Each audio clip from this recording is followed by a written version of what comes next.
America comes under attack. And upstate New York farm boy Archie Sweeney ships out to fight the Germans in North Africa. We have battleships and destroyers escorting us, zigging and zagging to keep the U-boats from picking up our trail. Now I wish I had learned how to swim.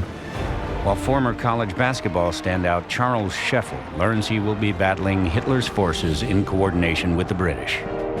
I went to see the brigadier. He said, we're going to make the invasion of North Africa. And in the Pacific, combat reporter Richard Tregaskis experiences his first invasion with the Marines on Guadalcanal. Snipers are everywhere and nowhere. The sentries are firing at every noise. Who knows what's out there? Grant us a common faith that man shall know bread and peace,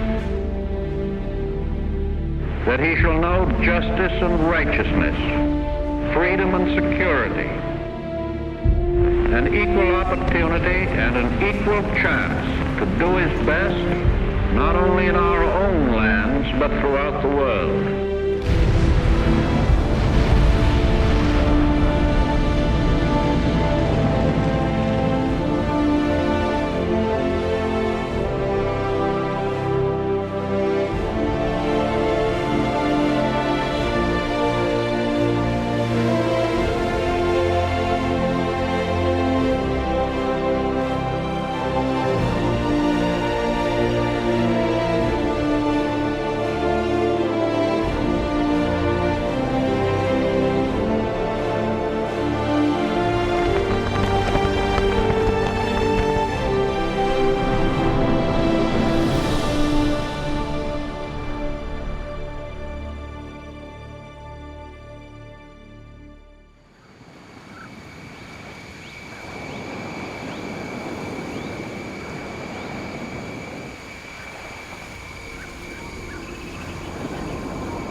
Maybe the Japs can go without food and water for days, but we can't.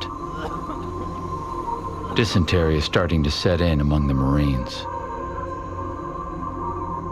For the past month, reporter Richard Tregaskis and the 2nd Marines have been clinging to a patch of jungle surrounding Henderson Airfield on Guadalcanal. Fearful of losing its carriers to the Japanese fleet, the American naval force that covered the landing has left earlier than expected. They've taken with them unloaded food, ammunition, and men, leaving the Marines on Guadalcanal vulnerable to Japanese attacks.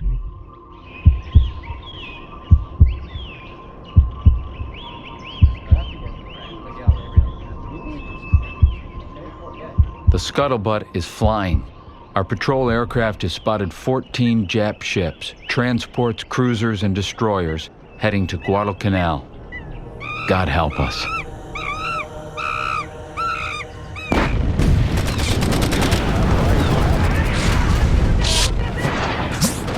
On the night of September 13th, over 3,000 Japanese troops attack an 840-man force of Marine raiders and paratroopers defending a key ridge south of the airfield.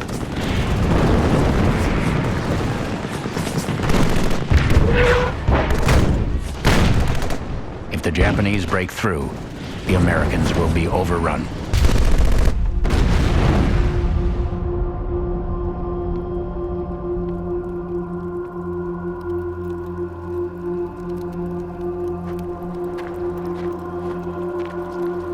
The next morning, more than 1,200 dead or dying Japanese soldiers lie in contorted heaps upon the ground. 40 Marines have been killed. It's just a matter of time before the Japanese attack again. My God, a whole harbor full of our guys. Thousands of them. We can't help but cheer as they come ashore.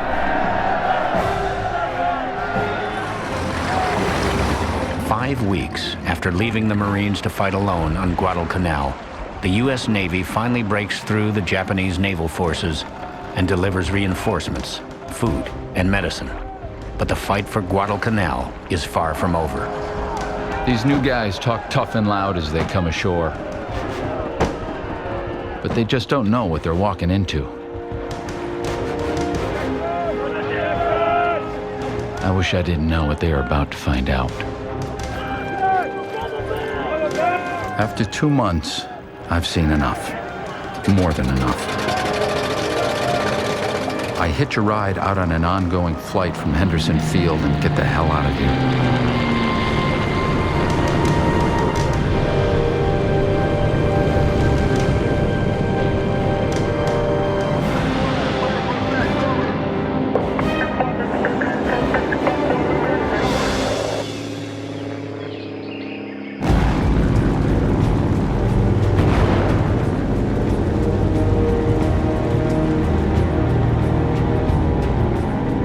On his flight back to Hawaii, Tregaskis begins organizing his notes into a book. A battle diary of the first terrible weeks of the Guadalcanal campaign. I almost feel guilty about leaving. The Marines could still lose down there. The Japs have plenty of fight in them. But I gotta say, mostly I'm glad to be off that miserable, godforsaken island.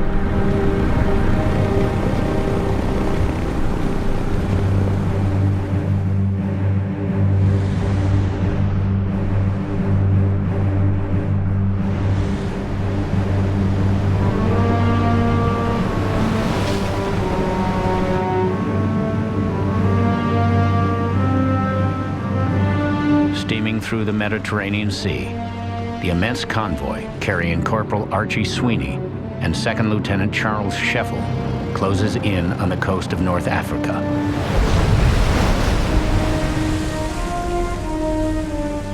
The former Oklahoma A&M basketball star is on board a British transport. We're going to land in the second wave. As nervous and excited as I feel, I don't have a clue what awaits us. The code name for the invasion is Torch. The plan is to land 65,000 British and American troops in the French colonies of Morocco and Algeria. The goal is to trap the Germans between the Anglo-American invasion armies and the British 8th Army, which has been chasing the Germans across North Africa toward Tunisia. After undergoing 10 weeks of special training in England, Scheffel and the Americans under his command are now a part of a British provisional unit. It will be the ROTC Grad's first time commanding troops in battle.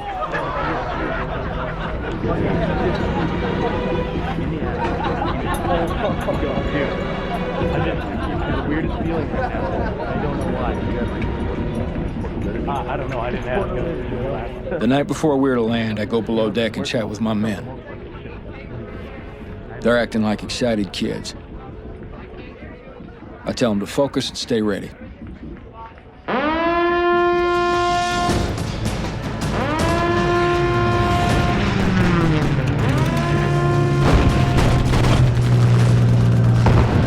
Hours before Scheffel's convoy is due to land, German fighter planes attack.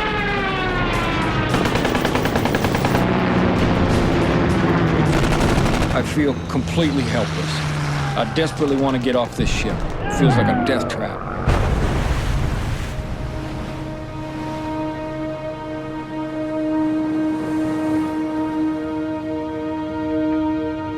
As dawn breaks, Scheffel's ship limps into port, listing at 20 degrees.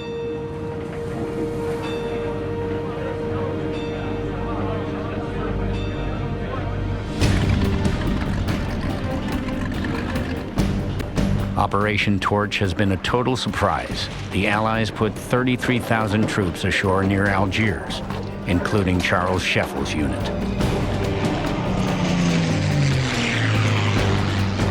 Everything is a disorganized mess. I have no map, and no specific orders except to clear the dock and engage any opposition that we might encounter. I think the Brits just want us out of their hair. While Scheffel and the rest of the American forces are relegated to rear positions, British and American armored divisions push forward. Within weeks, they are only about 20 miles from Tunis, the Germans' chief port and main supply city.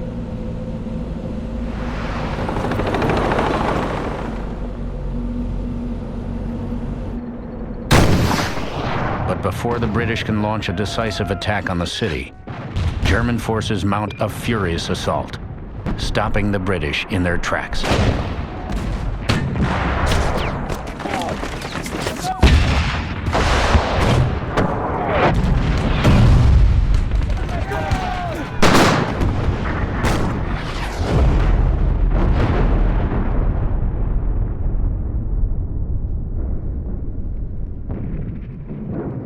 Behind the lines, Charles Scheffel grows impatient with his British superiors. I'm ready to get into action, but we keep getting all the crap jobs because the Brits don't seem to trust us much. I want to rejoin the American army. I am fed up, and after a heated exchange with my British brigadier, we're told to just take off. Well, goddamn, he won't have to say that twice. I round up my men, and we head out to find the 9th.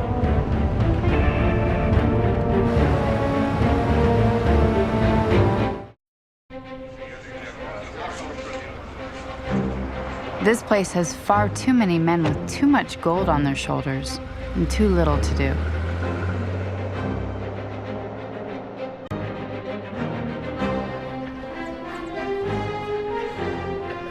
"21-year-old Wisconsin native June Wandry volunteered for service immediately after Pearl Harbor, leaving behind a job at the Mayo Clinic to become an Army nurse. At the time of the attack, the U.S. Army had less than 1,000 nurses in its ranks. Now, 14 months later, that number is fast approaching 30,000.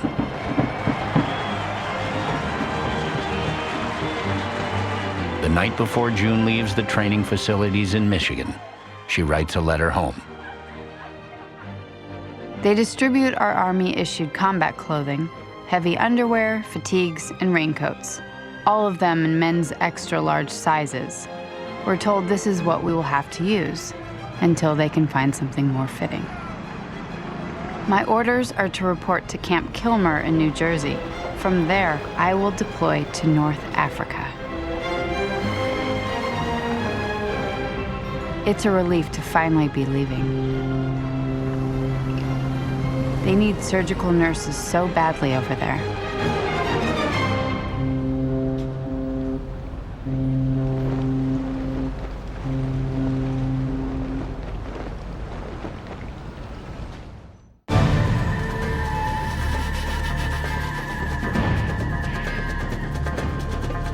After leaving the British units he landed with behind, Lieutenant Charles Scheffel is now with the 39th Infantry Regiment under Patton's command. He is ordered to lead his first patrol and scout German positions well forward of the American lines in the mountains of Tunisia.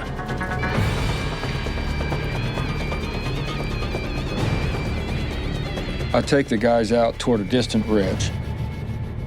It's a strange feeling, being so exposed and vulnerable. Unknown to Scheffel, a German machine gun nest positioned on a nearby hill has the area well covered. As Scheffel's patrol reaches the top of a small ridge, the Germans open fire.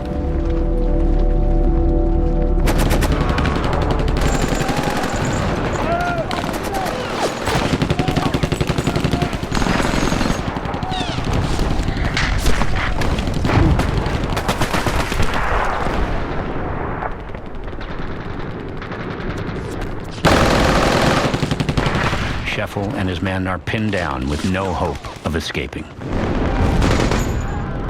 I can hear screams and moans from my guys, but we can't move to help them or even return fire.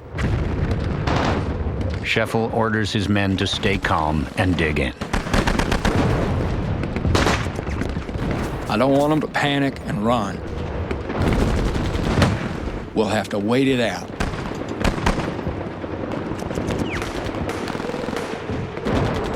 I've got the sinking feeling that we are on our own.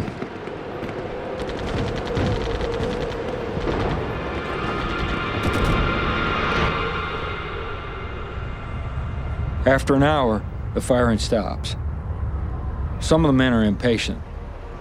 I can't hear the enemy, but I'm not about to get shot looking for them.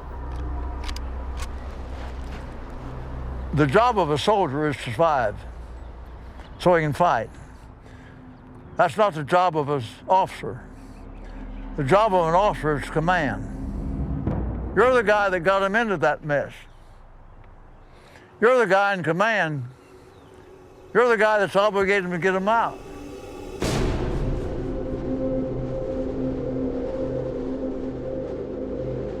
One kid yells, "They're gone." He's only about 10 yards away. I order him to stay where he is. I tell him we'll move only when it's dark.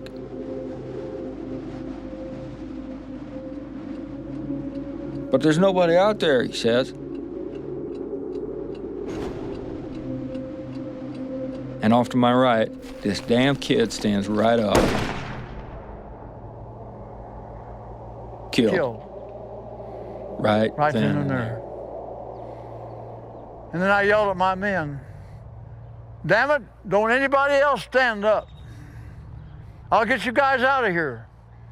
Because when it gets dark, they're going to retreat." So we laid there until the sun went down. I feel so obligated that I didn't get up and tackle that kid.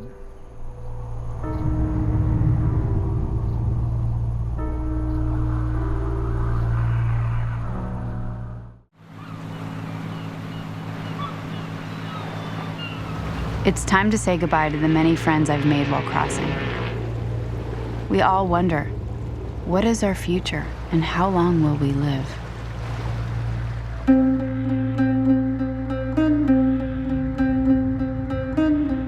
After 2 weeks of zigzagging across the Atlantic to avoid German U-boats, Nurse June Wandry's ship finally makes port in Algeria. The beautiful view from the ship is blown away by the smell on shore. It's overpowering, like being back in the Dark Ages. Do people actually live in such filth and squalor? It tears at your heart.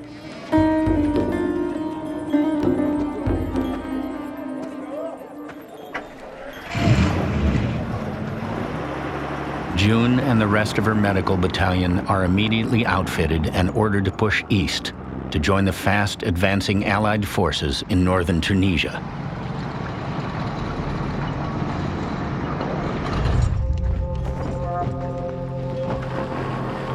When they arrive at their field hospital, 7 ambulances full of wounded men are already waiting for them.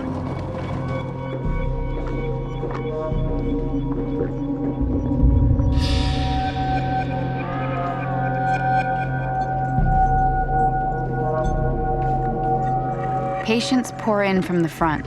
It's a mix of wounded medical patients and battle-fatigued soldiers.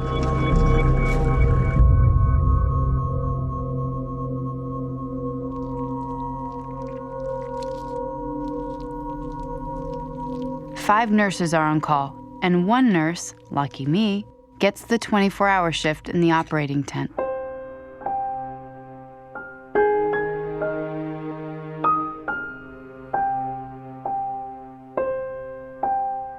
But you have to put aside your exhaustion when you see what our boys are going through. The wounded are happy to be missing only one arm or leg.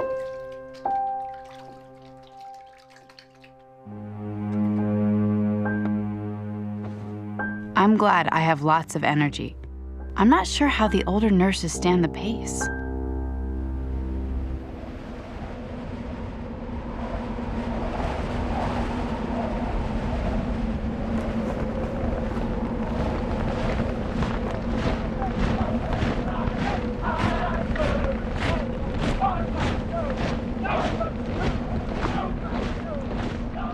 By April 1943, Archie Sweeney is a long way from his hometown in Saranac Lake Village, New York.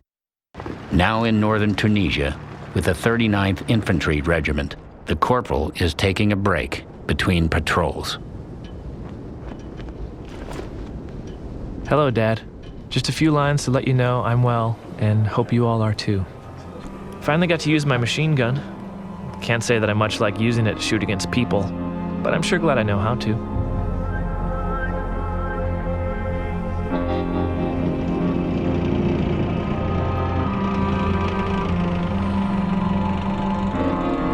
It's very quiet here this evening. I think the war may be coming to an end soon. You should be receiving my check soon. It'll be a little more than last time. I won some money in a game and figured you could use it. Well, time to turn in.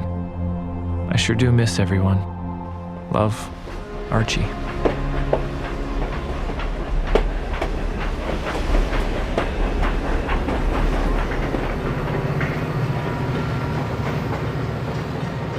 Three weeks later, Sweeney's father receives his son's letter, along with a telegram from the United States War Department. His 25-year-old son, Archie Sweeney, has been killed in action. Due to the swirling confusion of combat, the Army is unable to document the cause of each and every fatality. Because of this, Sweeney's family will never know the details of his final moments.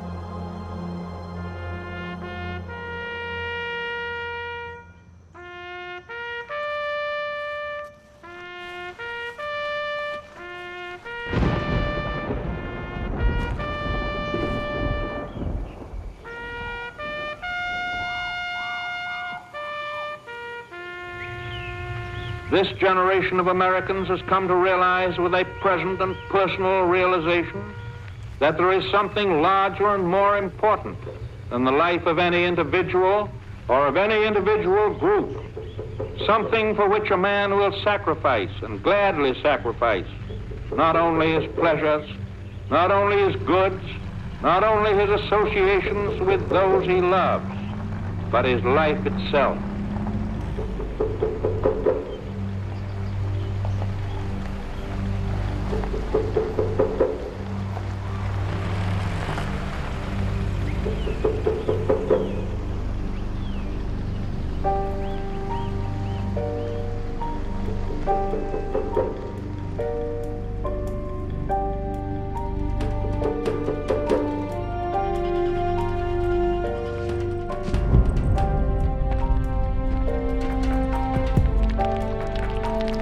By early 1943, the number of American casualties in all theaters of war reaches more than 65,000.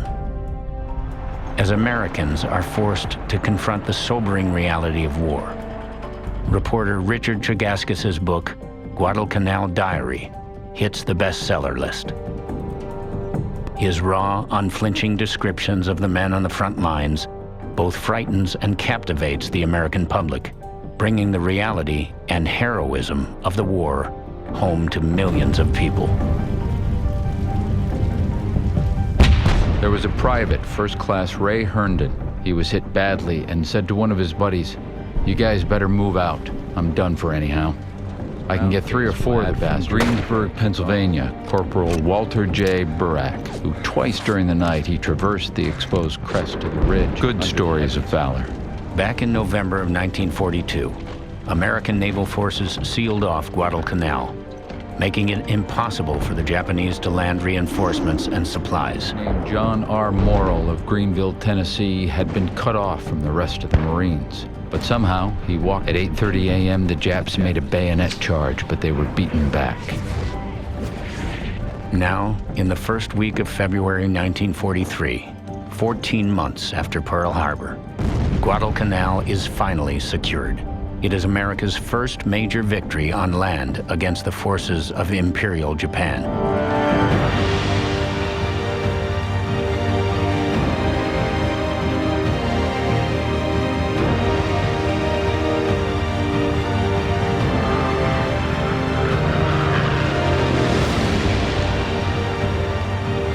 first time, the relentless Japanese expansion has been stopped. But the massive two-front war against the Axis powers is still only beginning.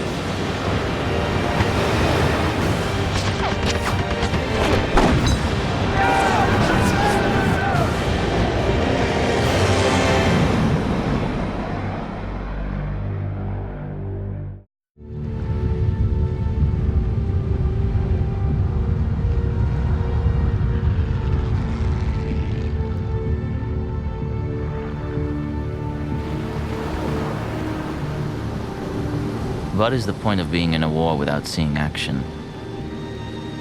I signed up to fight. For the past 2 years, Jewish-Austrian emigre Jack Werner has been training with the U.S. Army's 7th Division with one goal in mind. Ever since escaping the Nazis' clutches in Vienna, he's wanted a chance to take the fight to Hitler. But the 7th Division is nowhere near any German forces. They're in ships headed north to Alaska. Werner is heading to his first combat against the Japanese.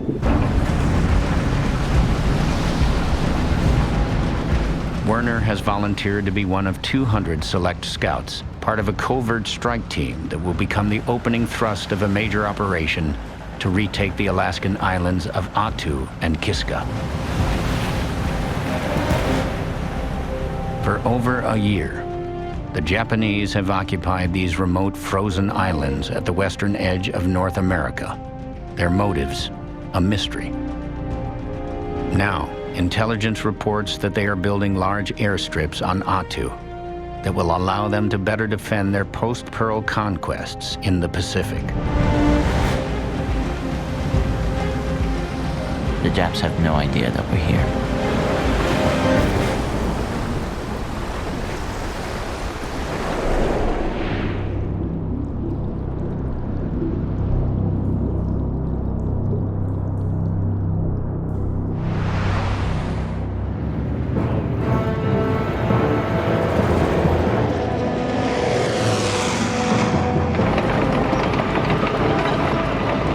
Early March of 1943, the British 8th Army pushes north into Tunisia, while the Americans hammer at the Germans' western flank.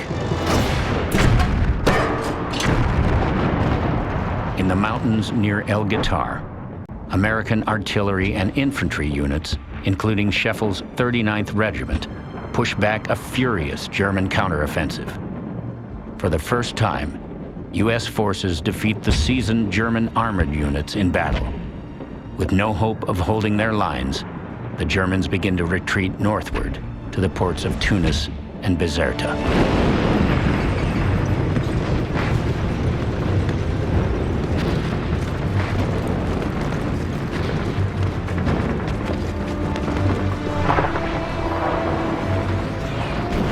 Battle-tested Charles Scheffel and the 39th Regiment pursue the enemy along the dusty ridges in northern Tunisia. They hope to catch the retreating Germans before the enemy can dig in.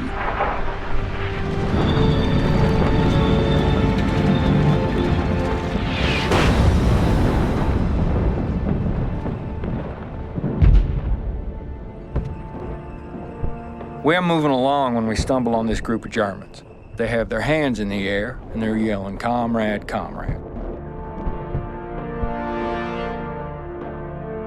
They're just young enlisted men, filthy and scared, and they don't seem like much trouble, so one guy with an automatic rifle and a full clip ought to be enough to guard them.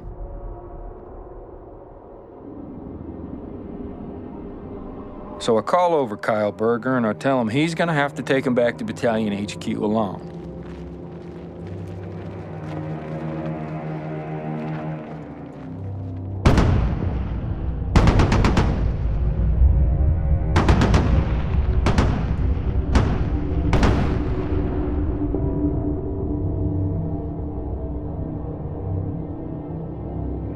Karlberger comes walking back, and I realize what just happened.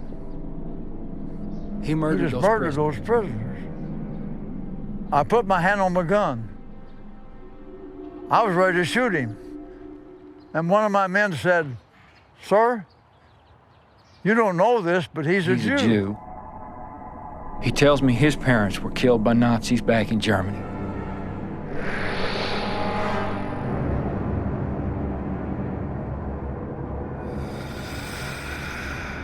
What am I gonna do, send him back to HQ under arrest?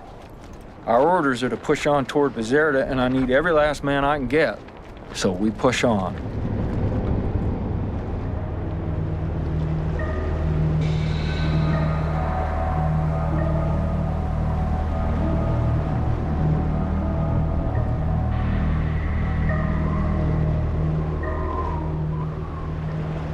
The wind is nearly unbearable.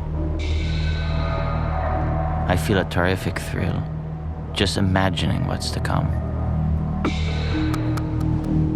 On his first combat mission, Sergeant Jack Werner and the scouts are hiking to a valley at the northern end of Attu Island. Their mission is to prevent the Japanese from retreating once two larger American forces land in the bay and push forward. But the mountainous terrain makes progress difficult. It's tough going, and the men aren't in great shape. Some are dropping their gear. I see abandoned packs, gas masks, even ammo. Then we get orders to drop our packs and take only one-day rations.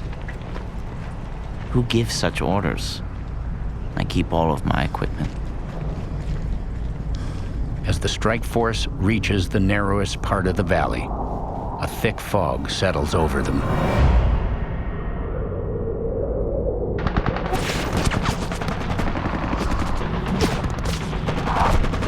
Heavy machine gun fire penetrates the fog, pinning them down. Back on the shore, the 17th Infantry Regiment hits Attu's beaches unopposed.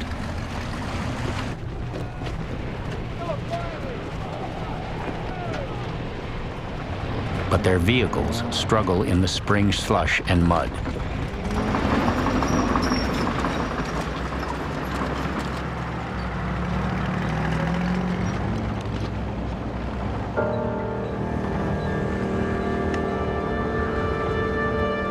Werner and his strike force are stranded without food, fire support, or contact with their command, and the enemy keeps firing.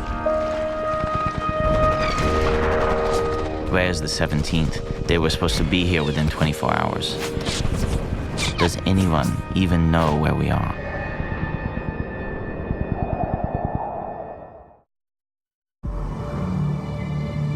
Almost all of our munitions and food is gone. Our troops never should have dropped their packs on the way up this miserable mountain. Thank God I kept mine.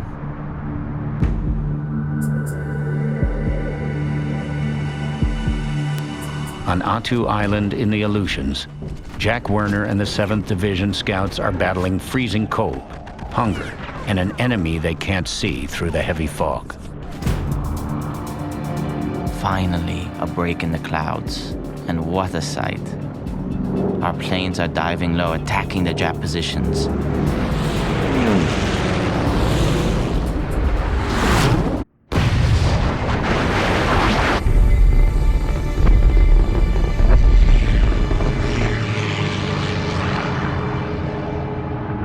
Our captain orders us to advance immediately. As we break into the open terrain, we can see our troops. The 17th is all around us. One of their officers spots me and says, "The scouts. By God, we thought you guys were all wiped out." Frostbitten and half-starved, Werner and the scouts are sent behind the lines to recuperate. While they are there, the remaining Japanese stage a final banzai attack, killing 549 Americans. But despite the bloody finale, American forces eventually secure both Attu and Kiska Islands, and for the first time, reclaim American territory from the Japanese. I'm simply exhilarated. Finally, I've had my chance to prove myself in combat and feel like a man who can carry his own. I think that is what I learned. I learned in the army and then got it reconfirmed in combat. So it was a positive experience as far as I'm concerned. I hate to say that because many people got wounded and killed. Why should it be positive for me? But it was.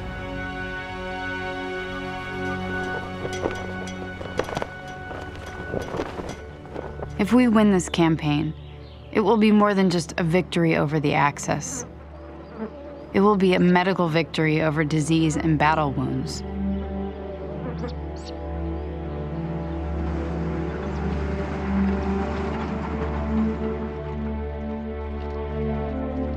One month after arriving in North Africa, Nurse June Wandry's medical battalion is trailing the advancing American army near Bizerta.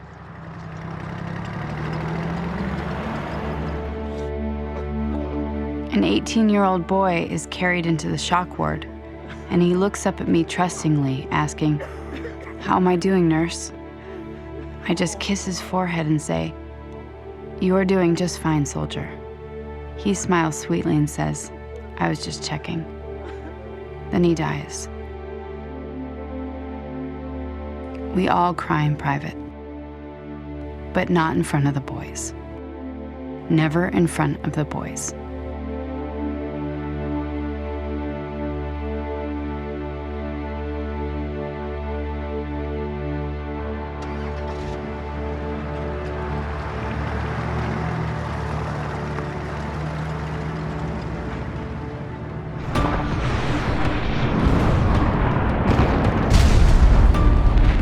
We can see our planes dropping tons of bombs on the Germans. All I can think is give them hell, guys. After pursuing the enemy across northern Tunisia, Lieutenant Charles Scheffel and the 39th Infantry Regiment are closing in on the port city of Bizerta. Allied air power is destroying the German supply lines to Italy and any hope of escape. It's crazy and exhilarating, cheering at the death of our enemies.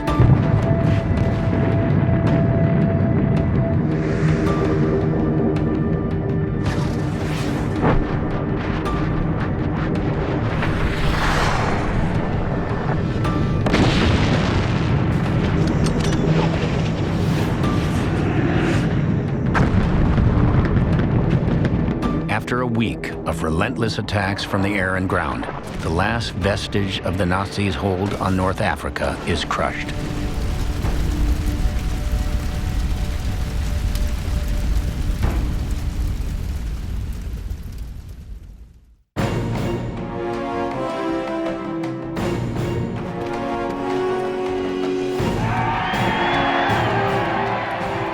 On May 7th, 1943, British troops march into the capital of Tunis, while American forces enter the city of Bizerta. 5 months after launching the Operation Torch landings, the Allies have pushed the Germans out of the continent, and the inexperienced Americans have proven themselves in their first major campaign against the Nazis. There's joy in victory, knowing that we did what we came to do, that I led my men into and out of combat. But this was just one battle. And one battle ain't gonna win this war.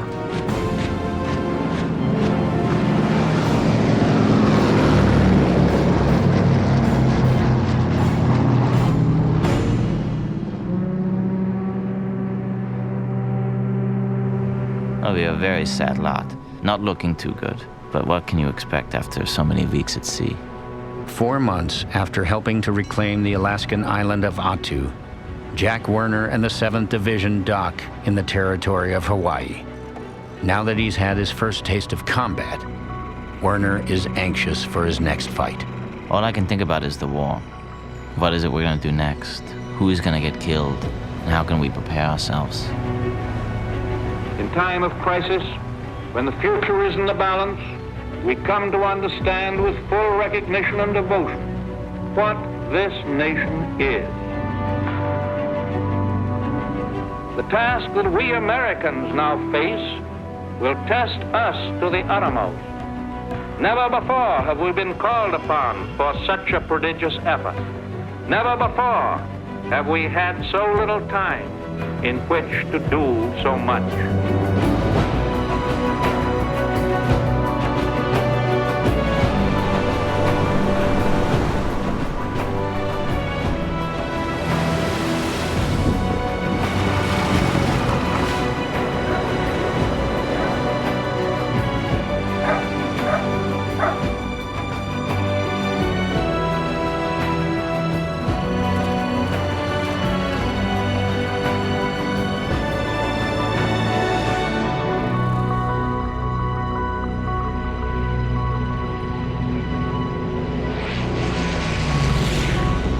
those Americans who believed that we could live under the illusion of isolationism wanted the American eagle to imitate the tactics of the osprey.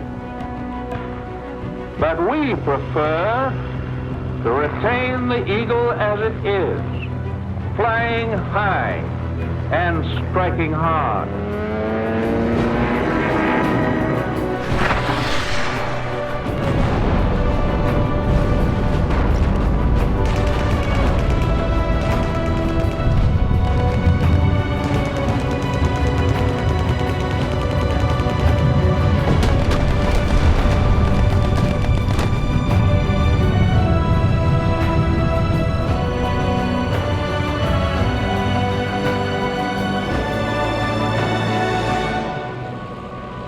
Not they will win the final battle, and we, not they, will make the final peace.